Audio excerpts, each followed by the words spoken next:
اور حامد صاحب، P T I احتجاج در احتجاج فی الحال پالیسی تو یہی نظر آ رہی ہے. ثوابی میں بھی یہ جلسہ ہوا، پھر جلسے سے آپ کو لگتا ہے کیا حاصل ہو جائے گا جو پہلے احتجاجی جلسوں سے حاصل نہیں ہوا؟ دیکھیے، یہ لمبی سٹرگل ہے. یہ سیاسی سٹرگلز ہوتی ہیں جہاں کوئی حکومت ظالمانہ ہوتی ہے، وہ ڈریکونین لاز لاتی ہے، ان پر عمل درآمد کرتی ہے، لوگوں پر سختی اور ظلم اور زیادتی اور جبر کیا جاتا ہے. تو بہر صورت جن پر یہ سب کچھ ہوتا ہے ان کا یہ حق تو ہے کہ احتجاج کرتے رہیں اور احتجاجی معاملے کو ایک تسلسل سے جاری رکھیں.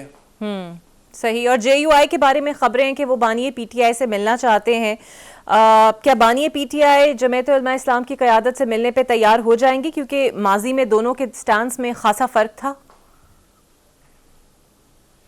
دیکھیے، یہ بات تو 8 فروری کے الیکشن سے قبل تھی، لیکن اس کے بعد سے جو صورتحال 8 فروری کو سامنے آئی ہے اس میں جے یو آئی نے بھی یہ کہا ہے کہ اس الیکشن میں بڑے سکیل پر دھاندلی ہوئی ہے. لہٰذا ہم نے پہلے بھی جب یہ 26ویں ترمیم کا مسئلہ آیا تھا تو ہم نے نیگوسیشنز کی ہیں جے یو آئی کی لیڈرشپ کے ساتھ. تو میں سمجھتا ہوں کوئی اس میں حرج نہیں ہے اگر وہ بانی پی ٹی آئی کو مل لیں اور ان سے بات چیت کریں تو یہ ایک سیاسی عمل کا حصہ ہوگا. بالکل صحیح. اور سر، پی ٹی آئی نے ٹرمپ کے آنے سے خاصی امیدیں لگائی رکھی تھیں. آپ کو واقعی لگتا ہے کہ کوئی اسٹرانگ سٹانس لے سکیں گے ٹرمپ، اور وہ پاکستان کے یہ اندرونی معاملات میں اگر اب مداخلت کریں گے تو کیا وہ تصور غلط نہیں ہوگا آپ کے لیے؟ دیکھیے، میں نہیں سمجھتا کہ یہ پی ٹی آئی کی کوئی پالیسی تھی. یہ چند لوگ اپنے طور پر بیان دیتے رہے ہیں کہ جی ہم اس سے کوئی یہ اثرات ہوں گے. میں نہیں سمجھتا. ان کو غالباً امریکہ کی جو پالیسی میکرز کے طریقہ کار کا علم نہیں ہے. کبھی بھی کسی کے صدر کے آنے سے کوئی فرق نہیں پڑتا، کیونکہ ان کی بنیادی پالیسی تو امریکہ کے اپنے مفاد پر مبنی ہے. اگر پاکستان کے اندرونی معاملات میں مداخلت سے ان کے کسی منصوبے کو، ان کے کسی جو ہے مقصد کو کوئی تقویت ملتی ہے تو وہ کرتے ہیں. بالکل ممالک میں کرتے رہے مداخلت، لیکن بظاہر اس وقت امریکہ کی پاکستان میں کوئی دلچسپی نظر نہیں آ رہی. اچھا سر، یہ جو بات آپ کر رہے ہیں کہ کوئی لوگ اپنی ذاتی حیثیت میں دیتے ہیں بیان، اب یہ ذاتی حیثیت میں دینے والے بھی پی ٹی آئی کے ہیں، لطیف کھوسا صاحب ان کے رہنما ہیں. یہ جو آپ کی پارٹی کے اندر منقسم رائے ہے، آپ کو نہیں لگتا یہ خود عمران خان صاحب کے بیانیے کو ڈیمیج کر رہی ہے، یا پارٹی کی اندرونی سیاست کو بھی خاصا ڈیمیج کر رہی ہے، جو آپ کا ووٹر بھی آپ پہ مایوس ہے؟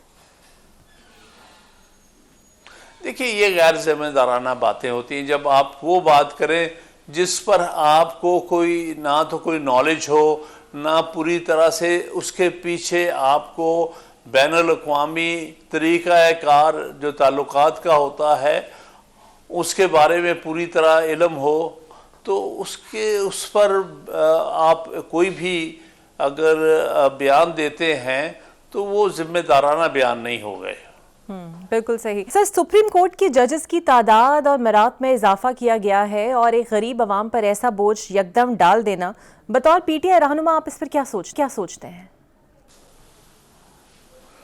دیکھیے، پی ٹی آئی کا بھی یہ موقف ہے. ہم نے تو اپوز کیا تھا اس کو، اور بلکہ اس میں یہ کہوں گا جے یو آئی والوں نے بھی اس کو اپوز کیا تھا. یعنی سینٹ کی اس کمیٹی میں کامران مرزا صاحب بھی تھے.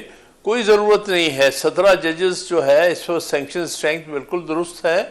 اور یہ بھی بتایا تھا کہ ہندوستان جو ہم سے 6 گنا زیادہ آبادی کا ملک ہے، ان کے کل 34 ججز کی جو ہے سینکشن اسٹرینتھ ہے، اور 31-32 ججز سے آج کل چل رہی ہے.